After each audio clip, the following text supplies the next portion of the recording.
Daniel finally came home after 9 years of being abroad. He had planned this trip for months. He would surprise his mother, hug her tight, and tell her that all her prayers had been answered. He was successful now. She would never have to suffer again.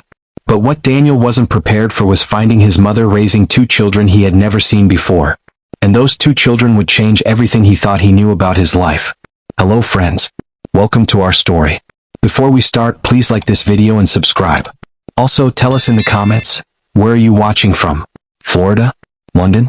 Maybe South Africa or Jamaica? We want to know. The mornings began before the sun.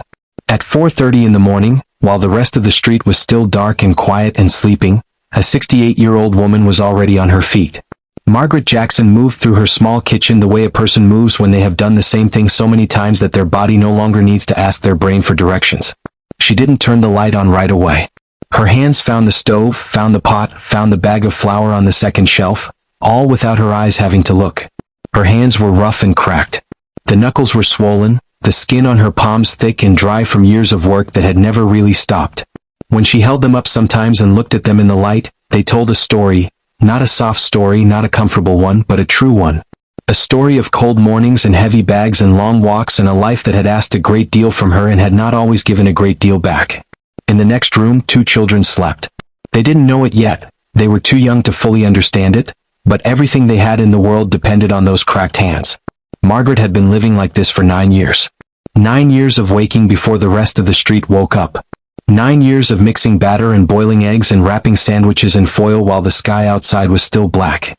9 years of loading everything onto a small wheeled cart and walking 4 blocks through the early morning cold to the bus station on the corner of Elm Street, where she set up her little folding table and sold breakfast to the workers who came through before sunrise. $3 for an egg sandwich. $2 for cornbread. $1.50 for juice. She walked the children to school every morning, carrying both their backpacks on shoulders that had been aching for longer than she could remember. She walked back in the afternoon to meet them. She cooked dinner. She checked homework. She counted every dollar that came in and every dollar that went out, and she made the numbers work the way only a woman who has never once been allowed to waste anything can make the numbers work. One winter, when Michael got pneumonia and the medical bill came in, she sold her late husband's silver watch, the good one, the one he had only worn on Sundays, to cover it. For 3 months the following year, she quietly stopped refilling her own blood pressure medication so she could buy the children winter coats and school shoes. She had not bought herself a single new piece of clothing in nearly a decade. Not one. Everything that came in went to the children. To the food. To the electric bill. To keeping alive a small, aging house that was slowly and quietly falling apart around them. The leaking roof, the cracked kitchen tiles, the bathroom faucet that dripped no matter how tightly you turned it. She did all of this without complaining. She did all of this without explaining. She did all of this alone. Michael and Michelle were 9 years old. They were twins, though you wouldn't know it just from looking at them. They didn't look much alike and they certainly didn't act alike. Michael was quiet.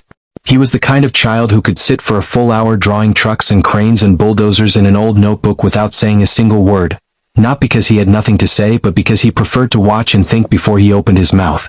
He noticed things other people walked right past.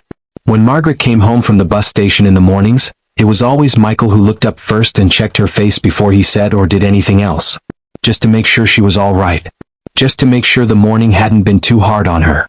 Michelle was a different kind of person entirely. Michelle was bold and direct and had a way of saying exactly what she was thinking that did not seem to match the size of a 9-year-old at all. She asked questions the way someone hammers a nail, once, firmly, without apologizing for the noise. She had big eyes that missed nothing and a voice that filled whatever room she was in. She did not wait to find out whether adults were ready for her questions.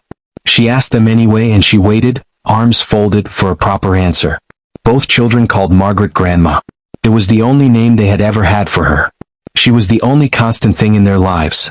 The person who was always there when they woke up and always there when they came home. They knew she worked hard. They could see it in her hands and in the way she moved at the end of a long day, slowly, carefully, like someone navigating around pain. But children do not always understand the full size of what someone is carrying for them. They just know the person is there. Margaret made sure she was always there. One morning, about 3 weeks before everything changed, Michelle sat down at the kitchen table and watched her grandmother move around the stove. Margaret was frying eggs, her back turned, the pan making its familiar sizzling sound. "Grandma," Michelle said. "Said Margaret. Destiny at school says she has a father who takes her to soccer practice. Michelle said it the same way she said everything, directly, without easing into it.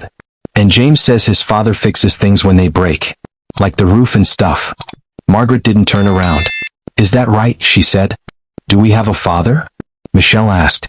The pan went quiet for just a second. Then the sizzling started again. You have me, Margaret said. I know that, Michelle said patiently.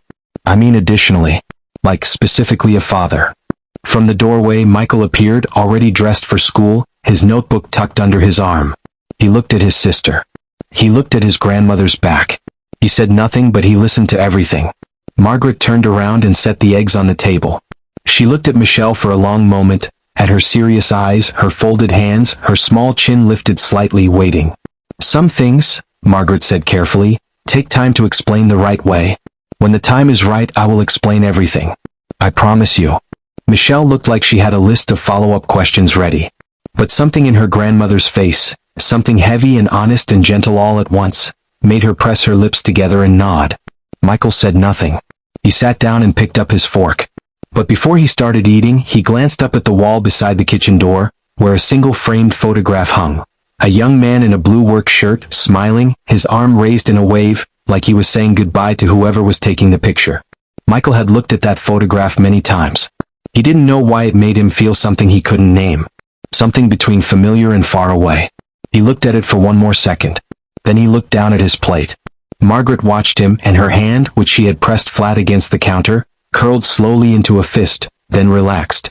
Under her bed, pushed all the way against the wall where no one would find it by accident, sat an old metal box. Gray with a small latch that clicked when it opened. No lock. Inside the box were 3 things. 2 birth certificates. 1 photograph of a young woman with a round belly and a worried expression, standing in front of a window. And a letter, 4 pages, written in Margaret's careful slanted handwriting, that began with the words, Daniel, my son.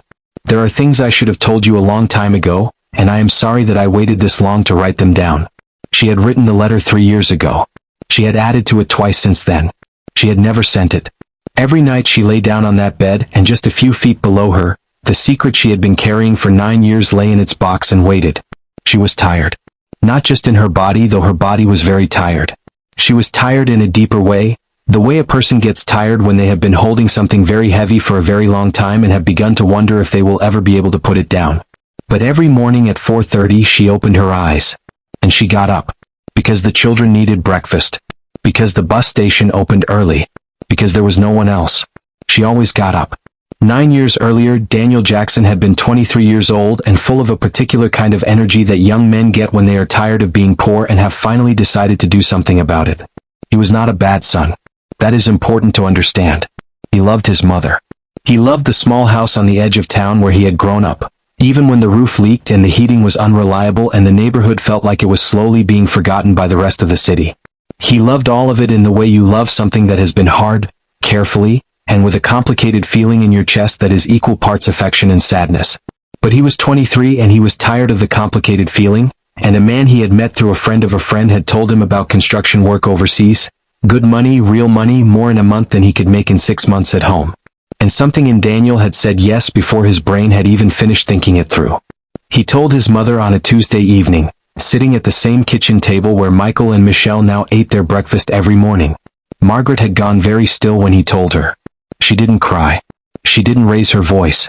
She just sat there with her hands folded on the table and looked at her son for a long time, the way she looked at things she was trying to memorize. How long? She asked. A year, Daniel said. Maybe less. I'll send money every month. And when I come back, I'll fix the roof. I'll fix all of it. Everything. Margaret looked at the ceiling, at the water stain in the corner that had been spreading slowly for 2 years. Okay, she said. Just that. Okay.